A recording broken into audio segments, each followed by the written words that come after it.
গুম পক্ষান্তরে গুমের কোনো ডকুমেন্টেশন থাকে না। কেউ বলে না আমি তাদের তুলে নিয়ে গেছি, কেউ বলে না আমি তার বিচার করছি, কেউ বলে না আমি তাকে গ্রেপ্তার করেছি। জেনেছি যে ইলিয়াস আলী বেঁচে আছেন, তবে উনি তার অবস্থা অত্যন্ত আশঙ্কাজনক, অত্যন্ত গুরুতর। গত 5ই আগস্ট স্বৈরাচার আওয়ামী লীগ সরকারের পতনের পর বিএনপি নেতা ইলিয়াস আলীর সন্ধান পাওয়ার বিষয়টি আরো জোরালো হয়ে উঠেছে। শেখ হাসিনা সরকারের তৈরি আয়নাঘর থেকে মাটির নিচেও আয়নাঘরের সন্ধান পাওয়া গেছে এবং সেখানে যে টর্চার করার জন্য যে প্রসেস ব্যবহার করা হতো। দর্শক, আজকে আপনাদেরকে আমি যে দুটি ভিডিও দেখাবো, আপনারা দেখলে তা সত্যি অবাক হয়ে যাবেন। আমরা জানি যে শেখ হাসিনা ভারতে পালিয়ে যাওয়ার পরে এখন ক্ষমতায় আছেন অন্তর্বর্তীকালীন সরকারের প্রধান উপদেষ্টা ডক্টর ইউনূস। এই প্রধান উপদেষ্টা ক্ষমতা থাকাকালীন সময় আজকে সারা দেশে কি কি ঘটনা ঘটে গেছে আপনাদেরকে প্রমাণ সহকারে তা আমি দেখাবো। তো কথা আর বাড়াবো না, ভিডিওতে চলে যাব। তার আগে আপনাদের কাছে আমার ছোট্ট একটি অনুরোধ, আপনি যদি আমার চ্যানেলে নতুন দর্শক হয়ে থাকেন তাহলে অবশ্যই চ্যানেলটি সাবস্ক্রাইব করে পাশে থাকা বেল আইকনটি বাজিয়ে দিতে ভুলবেন না। আর যারা অলরেডি আমার চ্যানেলটি সাবস্ক্রাইব করেছেন তাদেরকে জানাই অসংখ্য ধন্যবাদ। তো দর্শক, চলুন ভিডিওটি শুরু করা যাক। তো এখন আমি আপনাদেরকে পর্যায়ক্রমে দুটি ভিডিও ফুটেজ দেখাবো। চলুন প্রথমে আমরা একটি ভিডিও ফুটেজ দেখে আসি। 14 গ্রামে মুক্তিযোদ্ধার গলায় জুতার মালা পরে লাঞ্ছনা করে এলাকা ছাড়তে হুমকি, এই শিরোনাম দেখছেন। হাঙ্কের প্রিয় প্রথম আলোর মতিউর মোদি তীর্থ প্রভুপাদ এই টাইটেল করেছে। আসেন আমরা সেই মুক্তিযোদ্ধার আমল নামাটা দেখি। এই কানু শুধু বিএনপি জামাত না, আওয়ামী লীগেরও আতঙ্ক ছিল। আওয়ামী লীগ সরকার আমলে সেই কানু আর তার ছেলে বিপ্লব কেবল বিএনপি জামাত বা সাধারণ মানুষের জন্য না, আওয়ামী লীগের নিজেদের নেতাকর্মীদের জন্য ছিল মূর্তিমান আতঙ্ক। 2016 সালে লুধিয়ারা বাজারে কানু আর তার ছেলে প্রকাশ্য দিবালোকে ব্রাশফায়ারে যুবলীগ কর্মী আবু বক্কর সিদ্দিক রানাকে হত্যা করে। এই ঘটনায় সেই সময় সমাবেশ কইরা তাদের ফাঁসির দাবি করে স্থানীয় আওয়ামী লীগ সহ এলাকাবাসী। এই যে ভিডিওটা দেখেন।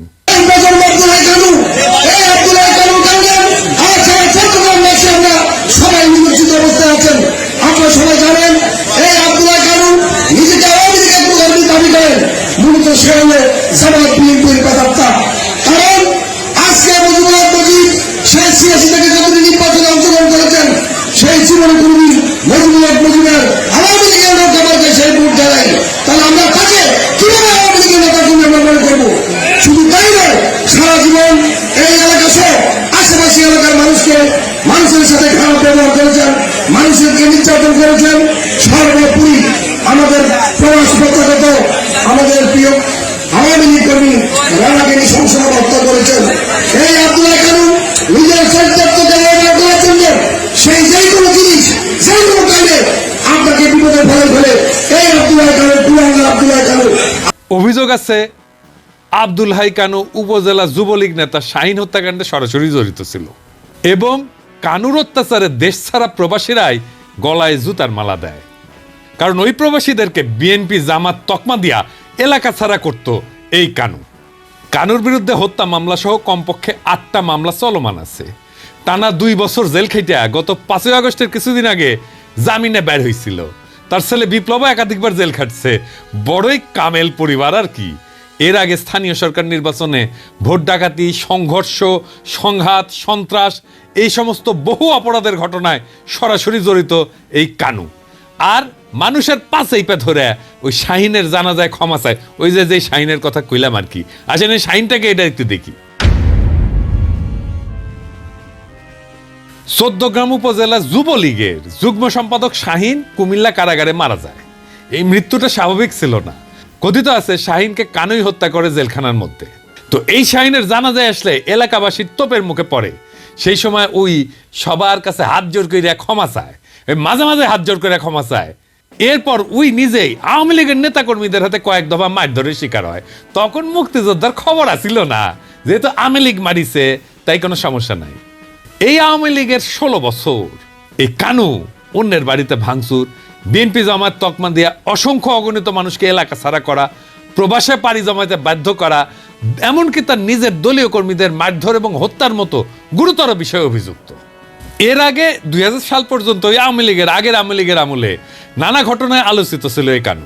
2001 সালে বিএনপি ক্ষমতায় আসলে ফাঁসি গাইছিল, কুটি যেন লুকাইছিল। বিএনপি সরকার চলে গেলে আবার স্বরূপে সে ফেরে। বিএনপি জামাতের লোকদের বাড়িতে হামলা, বাড়ি থেকে বের করে দেওয়া, অনেকের বাড়িঘর ভাঙচুর, মারধর, ব্যবসা প্রতিষ্ঠান থেকে উঠায় দেওয়া, এই সমস্ত সহ নানা ধরনের অত্যাচারের অভিযোগ আছে তার বিরুদ্ধে। আওয়ামী লীগ সরকার আমলে 2013-14 সাল পর্যন্ত এলাকায় জামাত বিএনপির লোকজন আসতেই পারেনি। ওই অঞ্চলে ইউনিয়ন পরিষদ নির্বাচনের সময় কানুর ছেলে ওই যে বিপ্লব এক পক্ষে চেয়ারম্যান পদে নির্বাচন করে, অন্যদিকে ছিল ওই সাবেক রেলমন্ত্রী মুজিবুল হকের প্রার্থী জাহিদ হাসান টিপু। ভোট ডাকাতি নিয়ে দুই পক্ষের মধ্যে ব্যাপক মারপিট হয়। এই ঘটনায় কানুর বিরুদ্ধে মামলা হয়। এরপর ঘটে যুবলীগ কর্মী সোহাগ হত্যার ঘটনা। এই সোহাগকে খুন করেছিল এই কানু। তো কানুক জুতার মালা পরানোর যারা কান্দাকাটি করিচ্ছেন তারা কি জানেন যে এর আগে কানু বহুবার মারধরের শিকার হয়েছিল, জেল খাটছে, মামলা খাইছে। তো ওইগুলা যেমন মুক্তিযোদ্ধারা হিসাবে লাঞ্ছিত করার ঘটনা ছিল না, এটাও তেমনি। এইখানে মুক্তিযুদ্ধের কোনো লাঞ্ছনা হয়নি, লাঞ্ছনা হয়েছে কানুর ওই বদমাইশের। ওই করছিল কি এই কানু, এই যে লুধিয়ারা উচ্চ বিদ্যালয় পরিচালনা কমিটির নির্বাচনে তার প্রতিদ্বন্দ্বী প্রার্থী ছিল আব্দুল হালিম মজুমদার। এই আব্দুল হালিম মজুমদারকে এই কানু লাথি মেয়েরা পুকুরে ফেলে দিছিল। ওই ঘটনার জেরে এই ঘটনা ঘটছে বলে অনেকে মনে করে। এইটা ছাড়া আগের তো বিভিন্ন বিরোধ আছে, তো কানুরে আটক করে স্থানীয়রা। পরে তার গলায় জুতার মালা দেওয়া হয়। এক পর্যায়ে কানু জুতার মালা সরায় এলাকায় থাকার আকুতি জানায়। এই সময় এলাকা ছাড়ার হুমকি দিতে থাকে তাকে ঘিরে থাকা লোকজন। শুনে তারা বলতেছিল, আমরা তো থাকতে পারিনি, তুমি কেন থাকবা এই জায়গায়? পুরা গ্রামের মানুষের কাছে মাপ চাইতে নেবেন নি আপনি, একজন এখন আপনি এই এলাকা থেকে চলে যাবেন না? কোন দিন আমরা চলে যাবো, বাড়াইতো না না না না আমরা চলে যান, খাইয়েন না না আমরা বলতে না না আমরা চলে না যান কই আমরা বাড়িতে দেখতেছি না না আমরা দেখতেছি না অসম্ভব এলাকা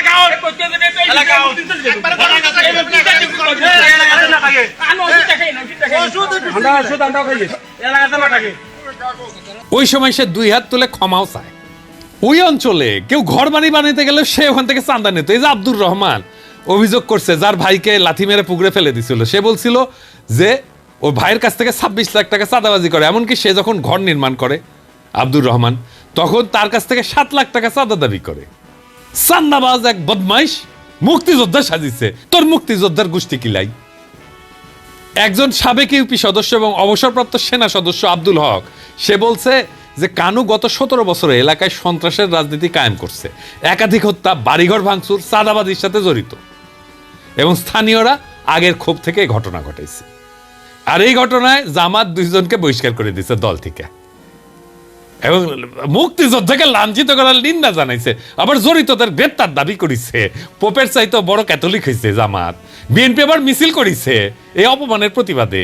কাউয়া মনে হয় আসলে মির্জা ফখরুলের বাসাত লুকিয়ে আছে। সত্যি সত্যি ওই যে কইছিল না, পালাবো না, পালাবো কোথায়, দরকার হইলে মির্জা ফখরুলের বাসায় যেয়ে থাকবো, ঠাকুর গায়ে বাসা আছে না। পালাবো না, কোথায় পালাবো? পালাবো না, প্রয়োজনে ফখরুল সাহেবের বাসায় গিয়ে উঠবো। কি জায়গা দেবেন?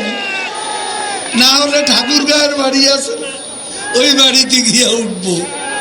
মির্জা ফখরুলের বাসাত না, মির্জা ফখরুলের কান্দার চাপিছে কাউয়ার ভূত। বিএনপির ধারণা আওয়ামী লীগ ভালোবেসে ওরা ভোট দিবে, ম্যাঙ্গো আর স্যাক দুটাই যাবে।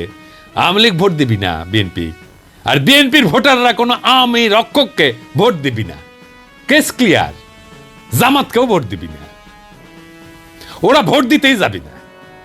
এবার আসেন, জুতার মালা দেওয়াটাকে অন্যায় হয়েছে নাকি? আমাদের সমাজে সামাজিক একটা শাস্তির বিধান আছে, এটা নতুন কিছু না। যেমন ধরেন এক ঘরে করে রাখা, মাথা মুড়ায় ঘোল ঢেলে দেওয়া, গাধার পেতে উল্টে করে চড়ানো, নাকে খত দেওয়া। সংসপ্তক দেখেছেন না, ওই যে হুড়মতি কপালে ছেঁকা দিছিল একটা পয়সা দিয়া, রমজানে কান কেটে দিছিল, মনে আছে না? মুখে চুনকালি মাখা। সমাজে লজ্জা দিয়ে শাস্তি দেওয়াটা এটা আধুনিক কালেও আছে, এমনকি আমেরিকাতেও আছে অপরাধের শাস্তি হিসেবে সামাজিক লজ্জা দিয়ে। এবং যারা এই সামাজিক লজ্জা দিয়া অপরাধের শাস্তি এটাকে পেনাল কোডে ঢুকেছে, তাদেরকে সেলিব্রেট করা হইতেছে, দেখেন তাদেরকে প্রশংসা করা হইতেছে। নানা কারণে এটা কার্যকর শাস্তি। কারণ এটা শাস্তিকে ইমপ্লিমেন্ট করার জন্য তারা যদি জেলে রাখে, তার পিছনে তো খরচা আছে, স্পেস লাগে, রিসোর্স লাগে। এইখানে এগুলো কিছুই লাগে না। আপনি দেখেন আওয়ামী লীগ এই প্রফেসর ইউনূসের সরকারকে নিয়ে বলছে জুতার মালা দিয়ে নামায়ও দিতে পারি। যে যেই জনগণ ফুলের মালা দিয়ে আপনাদের বহাইতে পারে, ওই জনগণ কিন্তু জুতার মালা গলায় দিয়ে আবার নামাইতেও পারে আপনাদেরকে। কথাটা ভুললে চাইেন না, ফুলের মালা দিয়ে ক্ষমতায় বসাইছি, জুতার মালা দিয়ে নামাইতে আমরা কিন্তু পারি। এমন কোনো কাজ করবেন না, কোনো দেশ বিরোধী ষড়যন্ত্র করবেন না যাতে আপনাদের গলায় জুতার মালা ওঠে। তো ওই আওয়ামী লীগ তো নিজেই জুতার মালা দিতে চাইছে প্রফেসর ইউনূস রে, তাই না? কিছুদিন আগে দেখেন ছাত্রলীগের নেতাকে জুতার মালা পরানো হয়েছে না? দেখেন ছবির জুতায় ঝুলাইছে, দেখেন শিক্ষককে জুতার মালা দেওয়ার ঘটনা, ধর্ষককে জুতার মালা দেওয়ার ঘটনা। এই আওয়ামী লীগের নিজের তীর্থভূমি টুঙ্গিপাড়া চোর সন্দেহে জুতার মালা দিচ্ছে, দেখেছেন? তো এই জুতার মালা দেওয়াটা কেন বিশেষ? যে মুক্তিযুদ্ধ করেছিল এক সময়, তাই ও আর কিছু কওয়া যাবে না, তাই না? হ্যাঁ, গত 15 বছর কি নিদারুণ অত্যাচার করছে আওয়ামী লীগ, কাউকে এলাকায় থাকতে দেয় নাই। এই সরকার ক্ষমতা নেওয়ার সময় কি বলেছিল? বিচার হবে সব অন্যায়ের, বলেছিল না? ইনসাফ করা হবে, করেন নাই কেন? সে যে এলাকা ছাড়া করছে লোকজনকে, তার বিচার করেন নাই কেন? আজকে প্রধান উপদেষ্টা যে ফাইল পাইরা উঠলো, বিবৃতি দিছে, তারপরে প্রধান উপদেষ্টা পেশ সচিব যে বিবৃতি দিছে, দেখেছেন? ফাইল পাইরা উঠছে। এই প্রফেসর ইউনূসকে কে ফাল পাড়াইলো? প্রেস সচিব পাড়াইছে, শফিক। বেশি সুশীল হয়েছে। আমি যদি ইনসাফ না পাই তাহলে আমি অবিচারের বদলা নেব, এইটাই ইনসাফ। যারাই বদমাইশটাকে জুতার মালা পড়াইছে তাদের অভিনন্দন জানাই। যারা জুতার মালা পড়াইছে তারা আওয়ামী লীগের আমলে এই কানুর কারণে এলাকায় থাকতে পারে নাই। তাদের নৈতিক অধিকার আছে সামাজিক বিচারের পদ্ধতি প্রয়োগ করার। সাবধান করে দিয়ে বলতে চাই, যারা জুতার মালা পড়াইছে ওদের কিছু বলা যাবে না, কোনো পুলিশে ঝামেলা করবেন না, গ্রেপ্তার ঢুকাই দেবো, গ্রেপ্তার।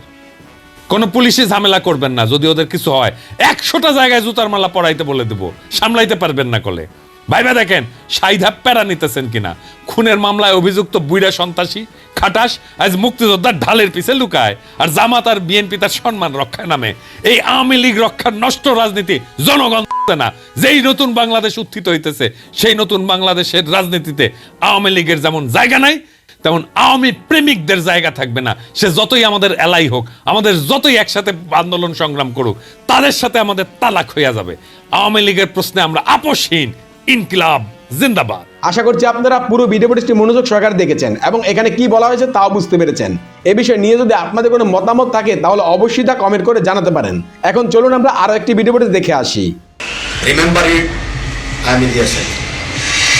ইলিয়াস আলীকে মেরে ফেলা হয়েছে নাকি ইলিয়াস আলী বেঁচে আছেন, এই নিয়ে ফেসবুকে ছড়িয়ে পড়ছে একের পর এক গুজব। ফাঁস হচ্ছে চাঞ্চল্যকর সব তথ্য। তবে কি বেঁচে আছেন সিলেটবাসীর মধ্যমণি এম ইলিয়াস আলী? সালের 29 ডিসেম্বরের যে নির্বাচনটা হয়েছিল, গত 5 আগস্ট স্বৈরাচার আওয়ামী লীগ সরকারের পতনের পর বিএনপি নেতা ইলিয়াস আলীর সন্ধান পাওয়ার বিষয়টি আরো জোরালো হয়ে উঠেছে। শেখ হাসিনা সরকারের তৈরি আয়নাঘর থেকে যখন একের পর এক গুম হওয়া নেতারা বেরিয়ে আসছেন, তখন সামাজিক যোগাযোগ মাধ্যম ফেসবুকে গুজব ছড়িয়ে পড়েছিল সিলেটের ইলিয়াস আলীকেও আয়নাঘরে পাওয়া গিয়েছে।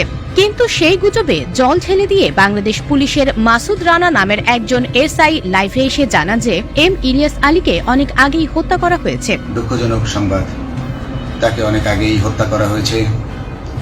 তাকে কড়া পাহারায় পতেঙ্গা সমুদ্র সৈকত দিয়ে মাঝ সমুদ্র নিয়ে মুখে পলিথিন পেঁচিয়ে হত্যা করা হয় এবং পেট ছুরি দিয়ে ছিদ্র করে পাথরের সাথে বেঁধে মাঝ সমুদ্রে ফেলে দেওয়া হয়। তবে পরবর্তীতে পুলিশের এই লাইভের অফিসিয়ালি কোনো সত্যতা পাওয়া যায়নি। ইতোমধ্যে সিলেটের বালাগঞ্জ উপজেলায় একটি মিলাদ মাহফিলে তিনি বেঁচে আছেন এবং বিদেশের একটি হাসপাতালে চিকিৎসাধীন অবস্থায় রয়েছেন বলে বিএনপির এক নেতার বক্তব্য ভাইরাল হয়েছে।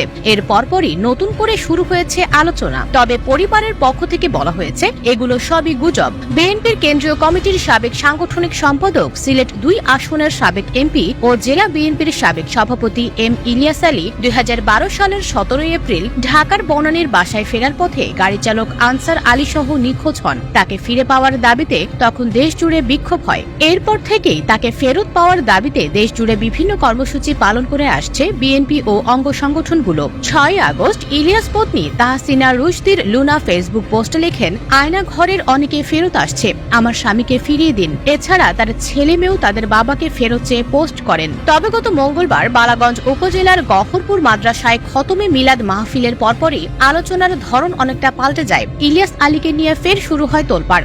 গুঞ্জন ওঠে তিনি বেঁচে আছেন। ওই দিন বাদ মাগরিব উপজেলার গফরপুর জামিয়া মসজিদে ইলিয়াস আলীর পরিবারের উদ্যোগে তার সুস্থতা কামনায় খতমে বুখারী ও দোয়া করা হয়। এতে বালাগঞ্জ ও ওসমানীনগর উপজেলা উপজেলা বিএনপি এবং এর অঙ্গ সংগঠনের নেতাকর্মীরা উপস্থিত ছিলেন। মাহফিলে বালাগঞ্জ উপজেলা বিএনপির সাবেক সাংগঠনিক সম্পাদক আব্দুস সালাম বলেন, যুক্তরাজ্যে অবস্থানরত ইলিয়াস আলীর ছোট ভাই আজকির আলী গফরপুর জামিয়া মসজিদে তার ভাইয়ের সুস্থতা কামনায় খতমে বুখারী ও দোয়া করিয়েছেন। ইলিয়াস আলী গুরুতর অসুস্থ অবস্থায় একটি হাসপাতালে চিকিৎসাধীন, তবে কোন দেশে চিকিৎসাধীন সেটা তিনি বক্তব্যে জানাননি। তার এই বক্তব্যের ভিডিও সামাজিক যোগাযোগ মাধ্যমে ছড়িয়ে পড়ার পরপরই ভাইরাল হয়ে যায়। নতুন করে শুরু হয় তোলপাড়। ইলিয়াস আলীকে ফিরিয়ে দেওয়ার দাবিতে সামাজিক যোগাযোগ মাধ্যম নতুন করে সরগরম হয়ে ওঠে। নতুন করে ইলিয়াস আলী ফিরে আসার গুঞ্জনের পর ইলিয়াস পত্নী তাহসিনা রুশদির লুনা তার ফেসবুক পেজে লেখেন, মিথ্যা কোনো গুজবে কান দেবেন না, আপনাদের প্রিয় ইলিয়াস আলীর জন্য দোয়া করবেন। এ ব্যাপারে ইলিয়াসের স্ত্রী লুনা তার ফেসবুকে এক স্ট্যাটাসের মাধ্যমে বলেন, যারা গুজব ছড়াচ্ছে তারাই ভালো জানে এমনটি কেন করছে। আমরা শুধু পরিবারের পক্ষ থেকে বলছি তার জন্য দোয়া করতে। আমাদের দৃঢ় বিশ্বাস তিনি বেঁচে আছেন, তাই সব সময় তার সুস্থতার জন্য বিভিন্ন স্থানে দোয়া করানো হচ্ছে। 2012 সালের 17 এপ্রিল ঢাকার বনানী থেকে এম ইলিয়াস আলী গুম হন। নিখোঁজের পর থেকে বিএনপির অভিযোগ সরকার তাকে গুম করে রেখেছে। সুস্থ অবস্থায় ফিরিয়ে দেওয়ার দাবিতে বিভিন্ন কর্মসূচি পালন করে আসছেন। প্রায় 11 বছর ধরে নিখোঁজ বিএনপির কেন্দ্রীয় কমিটির সাবেক সাংগঠনিক সম্পাদক এম ইলিয়াস আলী। সিলেট 2 বিশ্বনাথ অবিভক্ত বালাগঞ্জ ওসমানীনগর আসনের দুবারের সাবেক এই সংসদ সদস্য সিলেট জেলা বিএনপির সাবেক সভাপতিও ছিলেন। নিখোঁজের পর থেকে বিএনপির অভিযোগ সরকার তাকে গুম করে রেখেছে। নিখোঁজের পরও সিলেট জেলা বিএনপির 1 নম্বর সদস্য হিসেবে তাকে অন্তর্ভুক্তি করা হয়। সিলেটের জনপ্রিয় এই নেতাকে জীবিত পাওয়ার আশায় এখনো বুক বাঁধছেন সিলেটের আপামর জনতা। গত কদিন থেকেই ইলিয়াস আলী ভাইকে নিয়ে দেশে বিদেশে জল্পনা চলছে, উনি বেঁচে আছেন কিনা। আমার বিভিন্ন সূত্রে আমি কথা বলেছি, ইতিমধ্যে পারিবারিক সূত্র তার বা আরো যারা বিভিন্ন সূত্র আমাদের যারা মোটামুটি আমি যেটা মোটামুটি বুঝেছি, অনুধাবন করেছি, জেনেছি যে ইলিয়াস আলী বেঁচে আছেন, তবে উনি তার অবস্থা অত্যন্ত আশঙ্কাজনক, অত্যন্ত গুরুতর। তার কাউকে চিনেন না, কথা বলতে পারেন না, অজ্ঞান অবস্থায় পড়ে আছেন। এই অবস্থায় তাকে বিশেষ ব্যবস্থায় হাসপাতালে চিকিৎসা দেওয়া হচ্ছে এবং এটা সরকারি জানানো হচ্ছে না, হয়তো নানা কারণে। আমি আশা করব যে খুব শিগগিরই আপনারা জানেন সুস্থ ফিরে আসবেন। আপনারা ইতিমধ্যে শুনেছেন বিশ্বনাথে ওনার গ্রামের বাড়িতে দোয়া হয়েছে ওনার সুস্থতার জন্য। লন্ডনে 2-3 দিন আগে বিশাল মিলাদ মাহফিল হয়েছে সুস্থতার জন্য, কিন্তু দোয়া হয়েছে, উদ্ধারের জন্য না, বা উনি ওনাকে উদ্ধার বা আছেন এজন্য না, সুস্থতার জন্য দেওয়া হয়। তার মানে হচ্ছে যে ওনার ফ্যামিলি হয়তো জানেন, ফ্যামিলির লোকজন জানেন এবং আরো অনেকেই জানেন যে আমাদের ইলিয়াস আলী বেঁচে আছেন। তবে উনি বেঁচে থাকবেন এসে পর্যন্ত, সুস্থ হবেন কিনা এটা আমি জানি না, এটা আল্লাহ ভালো জানে। আমি মনে করি যে আমার যতগুলো সোর্স, যতগুলো আলাপ করেছি, মোটামুটি ভাবে সবাই আমাকে এক ধরনের নিশ্চিত করেছেন যে হ্যাঁ ইলিয়াস আলী বেঁচে আছেন, কিন্তু এটা এখন বলার সময় আসেনি। তার ফ্যামিলির কাছে ওনাকে হস্তান্তরে বা এরকম সময় অনেক সময় লাগবে। উনি এত গুরুত্ব বা এত অসুস্থ যে ওনাকে বলা হচ্ছে যে, আমার সূত্র বলছে যে ওনাকে বিষ প্রয়োগ করা হচ্ছে ব্রেইনে, এবং এই ব্রেন কোনোদিন মানে ফিরে আবার সঠিক হবে কিনা, আবার তিনি ফিরে পাবেন কিনা তার সুস্থতা আমরা জানি না। আমরা আশা করব যে তিনি সত্যি যদি অসুস্থ হন এবং তার চিকিৎসা চলে, তাহলে তিনি আমাদের একদিন হয়তো তার ফ্যামিলির কাছে ফিরে আসবেন, সিলেবাসের কাছে ফিরে আসবেন এবং সুস্থ হবেন। আমরা এই আশা করি এবং আল্লাহর কাছে আমরা খুব কায়মানে বাক্যে দোয়া করি যে উনি ইলিয়াস আলী ভাই সত্যি সত্যি বেঁচে আছেন, এটা যেন আল্লাহ কবুল করেন এবং তাকে সুস্থ করে দেন। আশা করছি আপনারা এই ভিডিও ফুটেজটি মনোযোগ সহকারে দেখেছেন এবং এখানেও কি বলা হয়েছে তাও বুঝতে পেরেছেন। এই বিষয়ে নিয়ে যদি আপনাদের কোনো মতামত থাকে তাহলে অবশ্যই তা কমেন্ট করে জানাতে পারেন। ভিডিওটি এ পর্যন্তই, দেখা হচ্ছে পরবর্তী ভিডিওতে। সে পর্যন্ত সবাই ভালো থাকবেন, সুস্থ থাকবেন। আল্লাহ হাফেজ।